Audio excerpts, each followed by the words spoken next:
Welcome back to Branching Out the podcast. I am Nikita, your host and creator. Hey, girl, hey. I am going to give the people a little bit of who you are. Seeing the resume. Yes, yes. So Nisheé is a Navy combat veteran, wife, and boy mom of three boys. Bless your heart. With a bachelor's in psychology from North Carolina A&T and a master's in clinical rehabilitation counseling from Mercer University, she has dedicated 7 years to maternal mental health. At Breathe Bloom Wellness, she helps moms navigate perinatal challenges using somatic breathwork, mindfulness, and micro habits. Through therapy, coaching, and speaking, she empowers women to regulate their nervous systems, reconnect with their bodies, and find sustainable manageability in motherhood. I love that. It does, but it sounds amazing. I feel. I love it. I love it. So, how do we meet? Do you remember? You know? We have Yes. is how we met. Yes. And our mutual friend is from Philly, where I'm from. Actually, which connects me with Shout out to somebody. my boo Jen. When she connects me with somebody, the vibe is right. And so Yes. we've been in mutual places at the same time. Mhm. But it has definitely been the year of 25. That's even forged. Yes, yes. And I want to say that it dates even further back. Actually met, we were in a organization called Dope Wives. And we were at a brunch. Was it a brunch that we went to? And so we didn't even know each other then. But if I can find the picture, I will post it. If I can find the picture, we are in the same picture, but we did not know each other. Yeah, we need. I knew a few people, and I knew, of course, the creator of the organization, but that was like a new thing for me. I didn't know Jen. I think Jen was there that day, but really, No one at that brunch house is coming because I moved to Atlanta and I had friends leaving and I met my husband first semester in grad. So, I got snatched up. yeah. So in motherhood, I needed community. Yeah. And I saw that and it sounded like something that I could connect with because everyone there was a wife, the moms. Yeah. So I decided to pull myself on out. And I I'm love so happy that. that me and Jen I love that. That's how I met her too. Like she snatched me on up. All right, let's dive in. So, you have a unique approach to supporting moms using somatic therapy and polyvagal theory.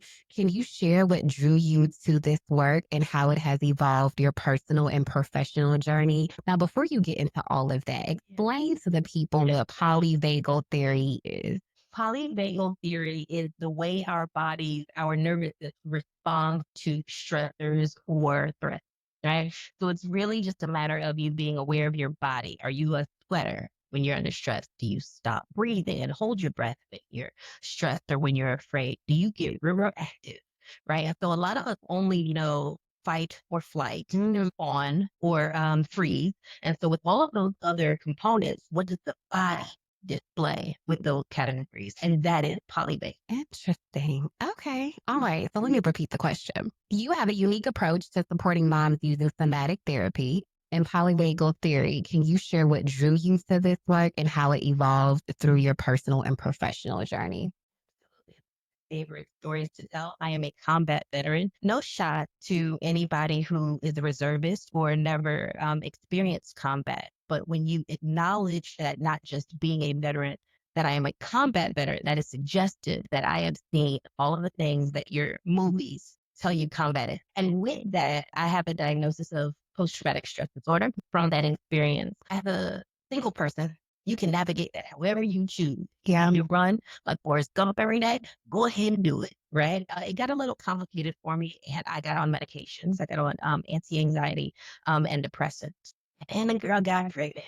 And yes, there are medications you can take while you're pregnant, but for me, I didn't know I was pregnant.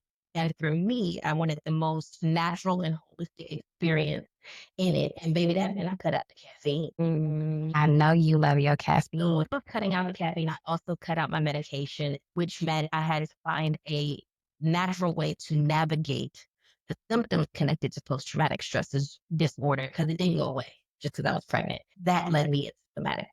What symptoms did you experience with PTSD? It doesn't show up for everyone the same, and it definitely shows up for women differently, and it shows up for Black women differently because we are conditioned to almost ignore certain symptoms connected to stress, anxiety, depression, fear. This is true. So because our symptoms look different, they usually show up earlier. We have a different coping mechanism. So uniquely, I was diagnosed with delayed onset post-traumatic stress disorder because they didn't realize my symptoms were traditional PTSD. My symptoms looked like hypervigilance, very much part of who I am, especially with children. I'm already baseline pretty high on the anxiety bar, but it made it 10 times worse. I'm hyper aggressive when I am in fear. I don't cower. There is no damsel in distress. I am my own defendant. All my armor all over again. And a lot of those do mirror some of the PTSD symptoms, but the clients that I work with, the PTSD is obvious. It shows up in ways where maybe the door is shut and it's loud and they jump, or they may flinch when somebody like raises their hand. So those are the obvious symptoms that I've seen. So for you to explain that it shows up in anxiety and hypervigilance, those I struggle with those on a normal day, and I've never been diagnosed with PTSD. So that's interesting to know that. Well, if I may, as a woman in the service, you don't want to lean into being easily startled by signs. You want to maintain a certain level of composure because it makes you. That makes sense. That makes sense. So to not be startled by sounds, even though my heart, and these are the somatics,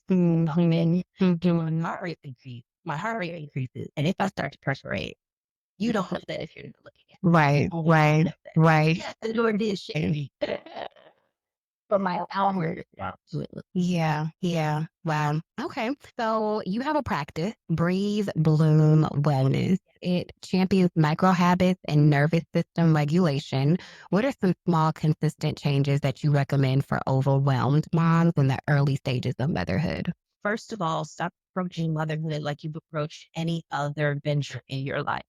Traditionally, Black women try to make the plan, execute the plan, create plan B in the event somebody challenges it, but then you're automatically want to the next plan for the next goal.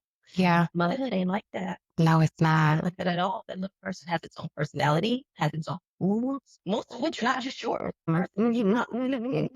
Well, function with by this month they will be sleep trained, and by this month it's Yeah.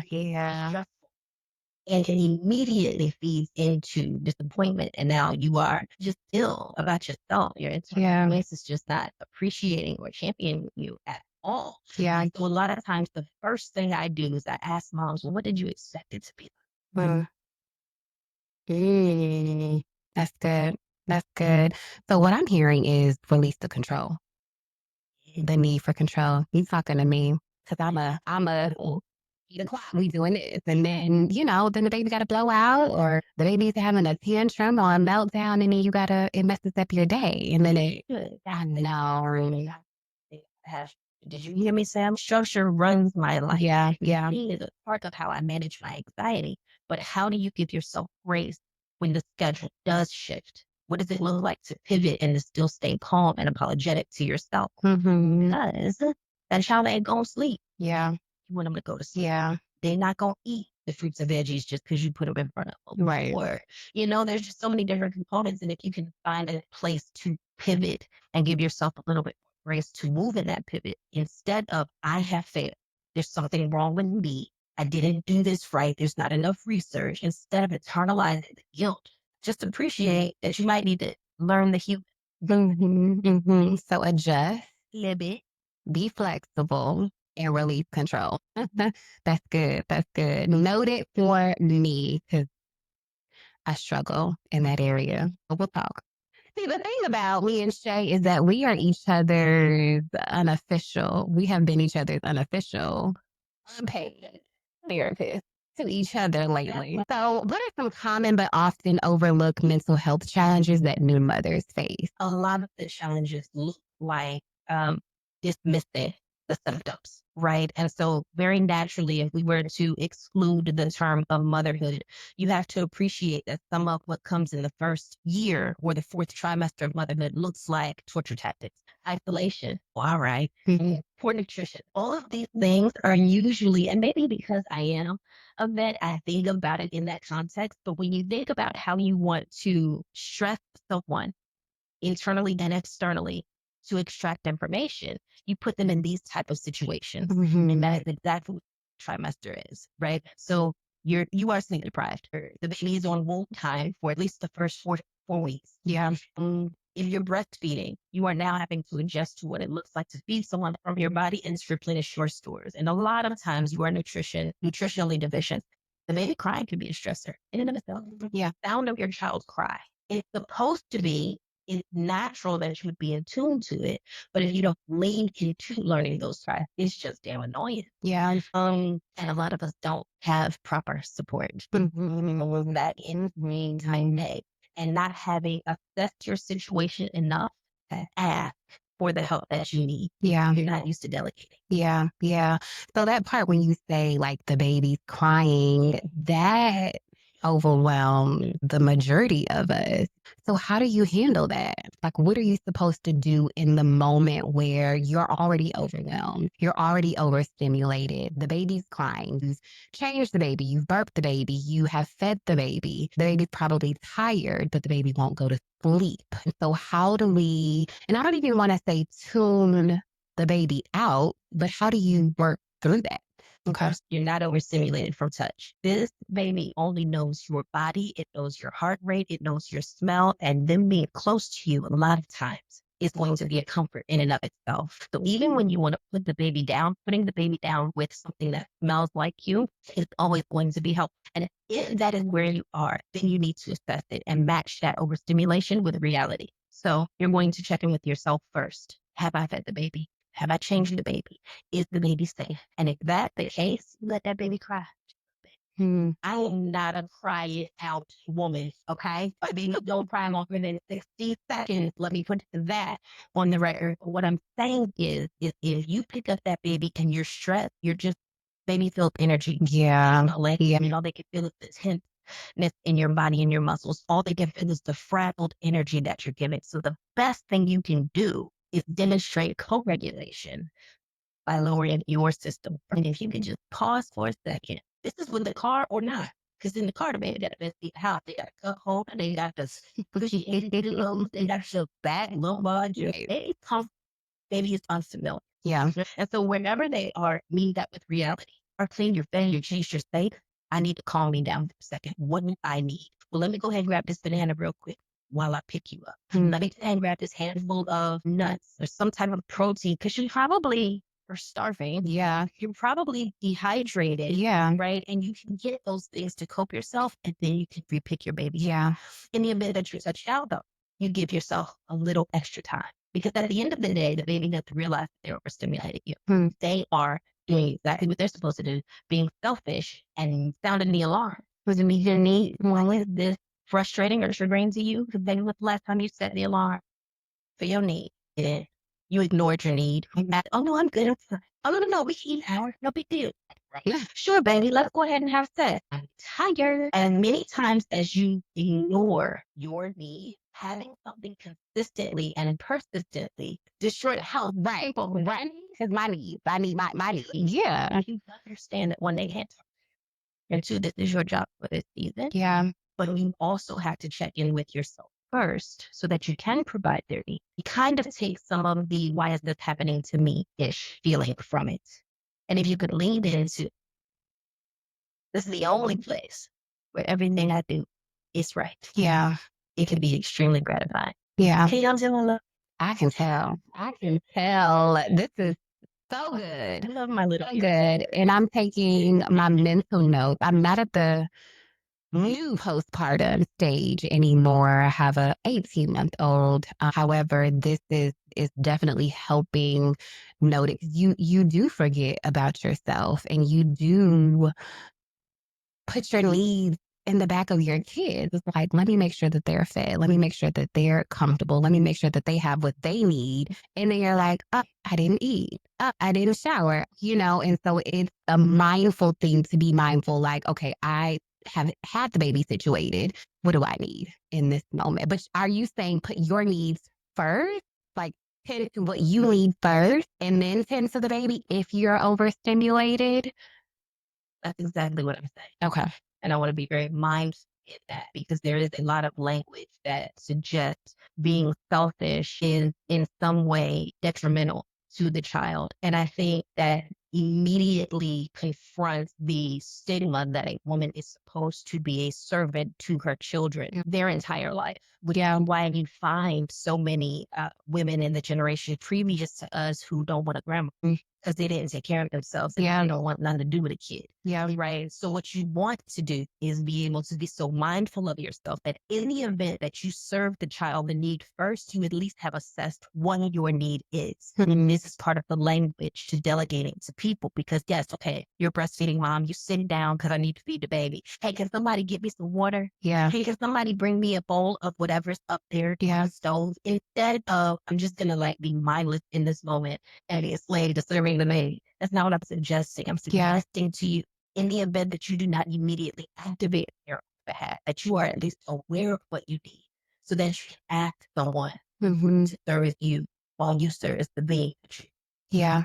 Now, this is not a question that I have, but what about single moms who don't have anybody in the room, who don't have any support or help in the house? I'm not saying that they don't have any at all, but there are moms who are single who don't have anybody. And I'm thinking about them as you're speaking. Yes, I can go ask my husband to bring me my water cup because nursing and you're thirsty, parched. Yes.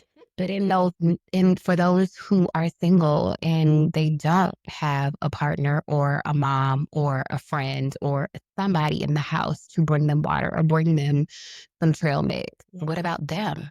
I want to be very mindful of how I say my next statement. And I guess this is us being clinicians. Even those who are partnered will be alone sometimes. Yeah, that's true. Even those of us who maybe intergenerationally cohabitate will be alone sometimes. Not to suggest that just the woman who is a single parent will be individually servicing the child and herself. Yeah.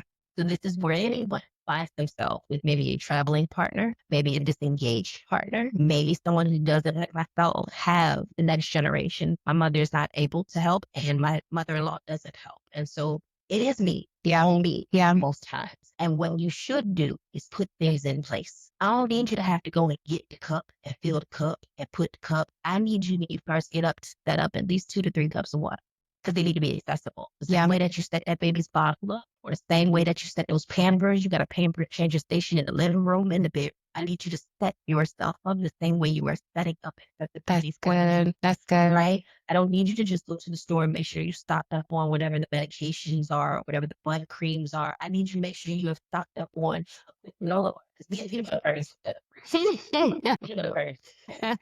And so it's one of those things where, and I have to also be mindful that maybe me being verse born, I think birth order plays a huge part. Maybe me being a veteran plays another role, but I'm not going to sit here and let anything. Yeah. What is the system that needs to be in place to make this better for me and the things that I have to do? Yeah. And a lot of times that expending the energy at night, that thing, so that the morning To prepare your day. That's good. sometimes that look like sacrificing maybe the aesthetics. So for a long time, I don't get my nails done after I have the baby because me seeing that I need a fill in reminds me that I need to. Yeah. Yeah. So what I'm gonna do is I just get my nails done. Right. And so now even that little bit of money goes into this specialty high protein snack that only gives me 4 pouches in the box, but it's like $1 billion. But that's the snack that carries me, right? And so it looks like my self-sacrifice looks like what can I go without for right now? Because if I delay this other part, I'm gonna pay for that later. I'm not gonna pay for no nails. Got out the house first 6 to 8 weeks, no way nobody saw. Right. What I will pay for though is that I am not mindful. Right? So keep taking your prenatals. Yeah. I will be mindful about it. Then my postpartum shedding is exaggerated by my dehydration. I'm gonna find me a really fancy cup that I like to drink water. So I hope I answered your question. Establish systems for yourself, establish for the baby, because even in the event that you do have to ask somebody for help, they still might bring you water in the wrong cup. And baby, don't bring me my cup. Right. Don't do that. But if the cup is already out, Yeah. fill up the pink cup. On the sink. Hear me? Yes. Give me That's someone good. clear direction is how. Just have to give it to you. Please do. That's for those who like to be in control. It need to be in the salmon color cup. It keeps my water cold all day. Listen, for independent. It is. That's good. Thank you for that. So, what advice do you have for mothers who feel overwhelmed but are hesitant to seek help? You are not by yourself. I want you to understand and I want you to know that just because you haven't heard it before doesn't mean that it's not being felt by other women and other mothers. I want you to know that there's nothing wrong with you. I want you to know that saying it without having articulation and without having the vocabulary, just open your mouth and say, you'd be surprised who is in the audience enough to be able to service or to decode what you're saying, right? I don't walk around like maternal mental health. What does that look like? Right. But what I do know is in almost every audience I'm in, I'm going to know who the moms are. Because you're going to say it. You're going to talk about them. Whether you're frustrated with them or you are enamored with them, you're going to talk about them. And as soon as you tell me a pain point, you have activated what I have. But even in the event that you're not in the audience of a maternal mental health therapist, you may be in the audience of a mental health professional in general. Yeah. Yeah. She knows how to get in touch with you. You right? Yeah.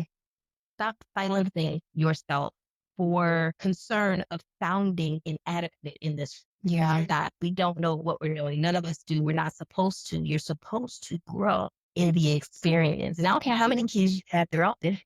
Everybody's melody is different. The cries are different. Some are extroverts and introverts. And so even if you had an old first to open and third one, like well, don't tell me that because I got two and my two feel like five. So, yeah. And they can, but being aware of the fact that they are so different. yeah. And so forcing yourself to do the same thing for both kids is self-sabotage. Right. So let's just be mindful of the fact that your children are different. Yeah. And it's not a reflection of your inability. It is a reflection that there needs to be tools. Yeah. Yeah. Yeah. And don't be afraid to use them. Go get the tools and use them. Yeah. I always tell my clients or ask them, what's in your toolbox? Because you have the tools. You're just not using them. Yeah. That's good. Therapist thing to ask. Regular people don't ask. Right. Bob the Right. Definitely, that might be your. If she's asking me about she might be in mental health. Yes. Note that. Note that. You facilitated deeply moving group experience like Fill Her Cup, Affirmation Circle, and Soul Care Retreat. Why is communal healing important in your work, especially for mothers of color?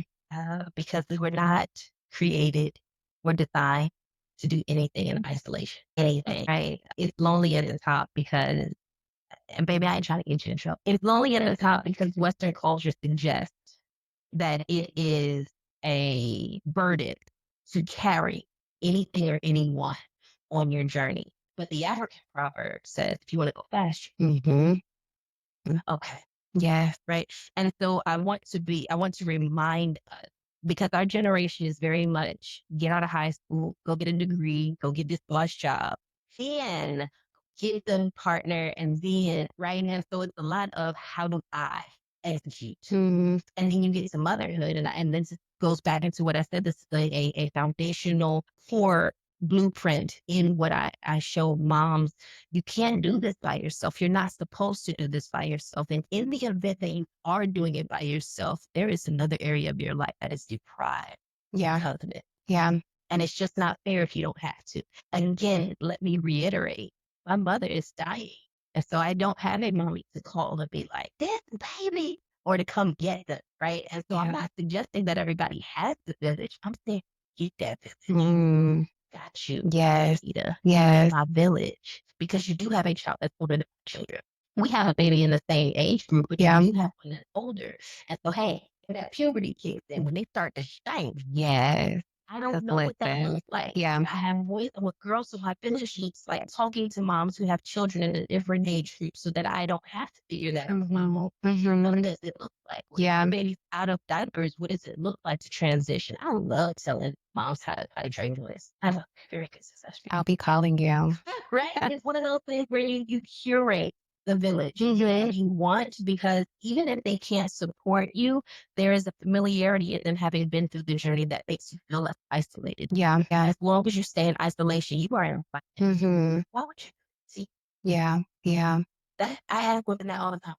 Yeah, yeah. Groups are so important. Community is so important because my closest friends I've met in a group setting, a small group, Bible study group, a mommy group, a wife group. And I think that it's important to have groups of women who are in the season that you are in and bring them along with you. You have somebody. So I just have a hard time believing that you have nobody or you don't have the resources or the sources or know somebody who can have the resources and the sources to get you connected. They even have Facebook groups, mommy Facebook groups, wife Facebook groups. And then your social media feed is not showing you that. I need you to curate that because it will populate what you need. My page is all about almost everybody that shows up. I mean, it can be authentic, but you know, listen, all of the people that show up, they're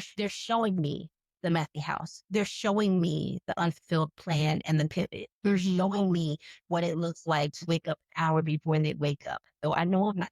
Yeah. Yeah. Like it feels good. And it's not, I hate misery loves company. That's not what I'm suggesting. What I'm suggesting is in the event that you allow the narrative to live and take root in your brain, that you are the only one doing it your way, Yeah. then that's all you'll see. Yep. And if you could just broaden that perspective to realize that whether or not the sister beside you at work looked like she had the morning you had, if you open your mouth, she may have. She may have. She probably forgot that kid cup, and she done that ride home from work gonna be ridiculous. Right. It's a matter of being moral. Yeah. I love that.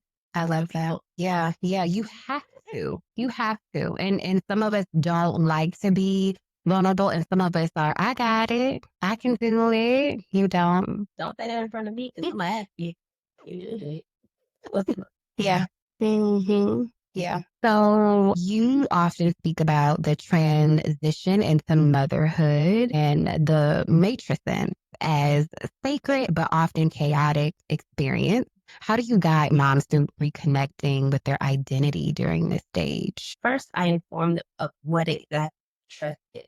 I think the history of motherhood in context looks like you grow a baby, you have a baby, and then you go back. And I think our generation is doing a wonderfully beautiful job of deconstructing snapback in all areas. There is no physical snapback, not after you have a 9-pound baby. Okay.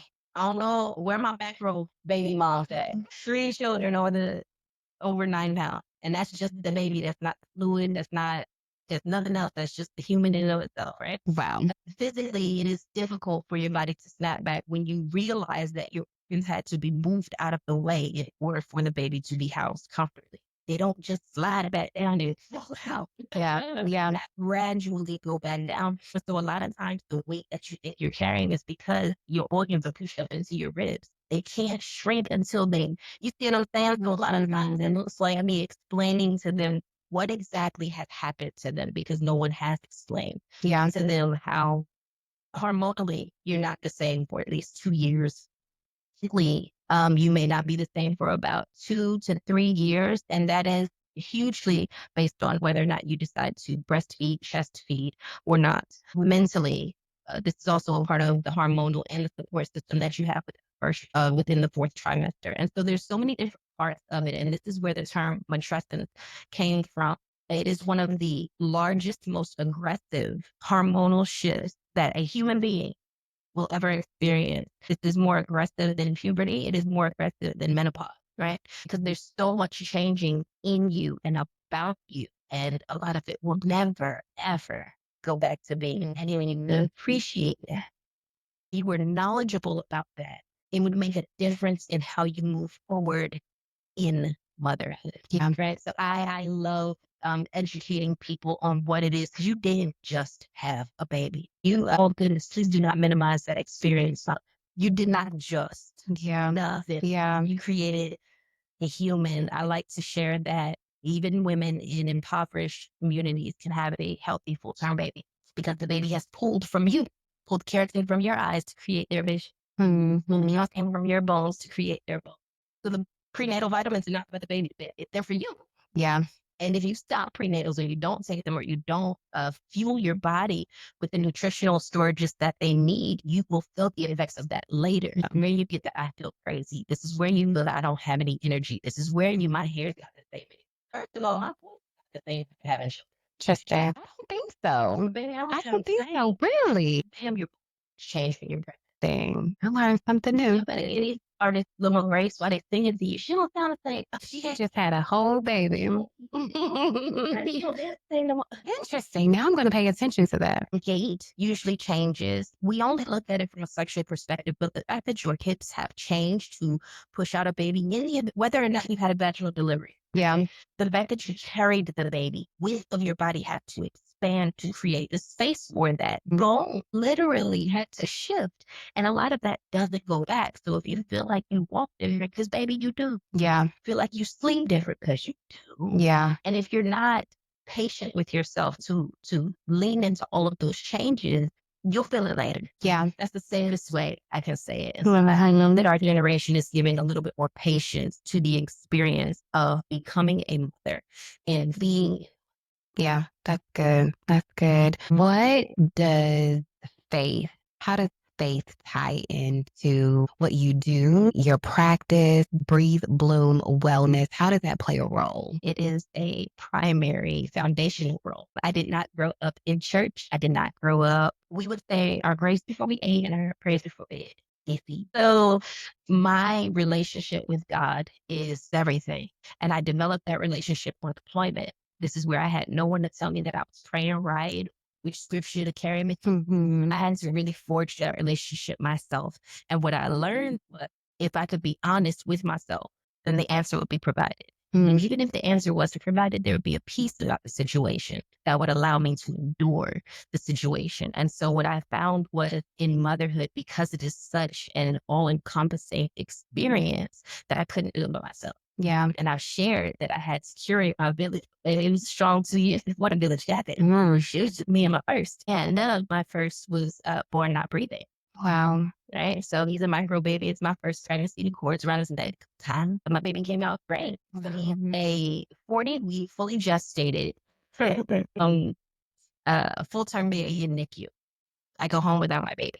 Wow. And immediately the neighbors, because they see me getting pregnant and trying to get the mail, and where's the baby? And I'm like, I don't know how to explain to you, because no one prepares you for a full-term pregnancy having any complications of the back end of labor and delivery. And so that changed everything for me. And it reminded me how much I needed something to lean on. I needed something to depend on. I needed something to be vulnerable in. It's not suggesting that I did not have a husband at the time. It's not suggesting that I did not have coworkers who adored me at the time. Much love to the Shepherd Center. And this is not suggesting that I did not have really good neighbors, or at the time my mother had not cognitively declined that she was present. This is not suggesting I didn't have the people. Yeah. But baby, I had a full-term baby and he's not home. What did I do wrong? How could I have changed? Did I not push enough? It turned into a whole beat me up type of situation, and I had to go. And I honestly, full transparency, I was like, "Hey, why you let this happen?" Again, I did not grow up in church. I talked to God the same way I talked to y'all. Why you letting this happen? And if you're gonna let one be, feels like too much. It just feels like too much. My body hurts. I don't know what to say to these doctors. My baby's not home. The man trying to figure out what I need to his baby. It's the whole lot going. That's a lot. Yeah. And these are early mornings. These are late nights. And the conversation was just so raw with God. And my 6-year-old is incredible. He's alive. He's here stressing me. And I'm just reminded of how important it is to have a way to come home to yourself. So I have friends who are very versed in the word. and I lean on them. And I have a lot of friends who don't immediately lean into the negative of whatever the conversation is. They immediately say, all right, we're going to pray. I have people who invite me to their church, even though I have a church home, because it doesn't matter if you have a church home, mix it up. Yeah. Yeah. And so I have found the people who support me and also agree with my spiritual uh, perspective, and God is everything. Yeah. Yeah. And I share that with the clients who are listeners. That's good. That's good. I love that. I was always told to, you don't even necessarily have to mention, especially for those unbeliever clients. You don't have to necessarily mention God's name. I always find ways to insert him into every session. And that's important. That's important. So this has been so amazing. You are such a gem. I could really tell that this is truly your gift and truly your calling and truly a purpose for you. You articulate things so well. And I am so blessed to know you. And every time that I have a client who is pregnant or postpartum, and I'm always like, you friend. I had a friend who will specialize in this, and this is her niche. And they're like, stay with you. And I'm like, you sure? She's good. She's really good. And so I'm always plugging you in because this is truly so natural for you. This comes so, it's just, you could just tell that you love doing this work. I could see your heart in it. So, do you have anything coming up that you would like to share with the people? So many things. I am very fortunate. I'm very blessed to have been doing the groundwork for the last maybe 2 years strong. And so I'm a default babe in the maternal space, and I don't take that lightly. And so in the month of mental health awareness and in the surrounding motherhood events, I have a lot going on in the month of May, every May, and I love that. That's amazing. Especially when I haven't any graduates. I got a little bit, so that's not part of my May calendar. However, on Monday, this Monday, May 5th, I will be at Microsoft giving them a wellness session. I think a lot of corporate people are very good at masking. They're masking neurodivergence, they're masking their home lives, they're masking their imposter syndrome. And it doesn't mean that those things aren't there. It just means that you are so routine in just doing the job that you're not listening to those silent alarms. So on May 5th at Microsoft, I will be helping all of those very corporate people um, learn how to do body scans and listen to themselves and assess the need, not such that they should run around the building fire, but such that they are able to say, not yet, don't pass go, do not collect $200. I need to do this for me, right? Self-care is what the kids call it. Mm-hmm. I have Wellness Unleashed, Beyond Balanced.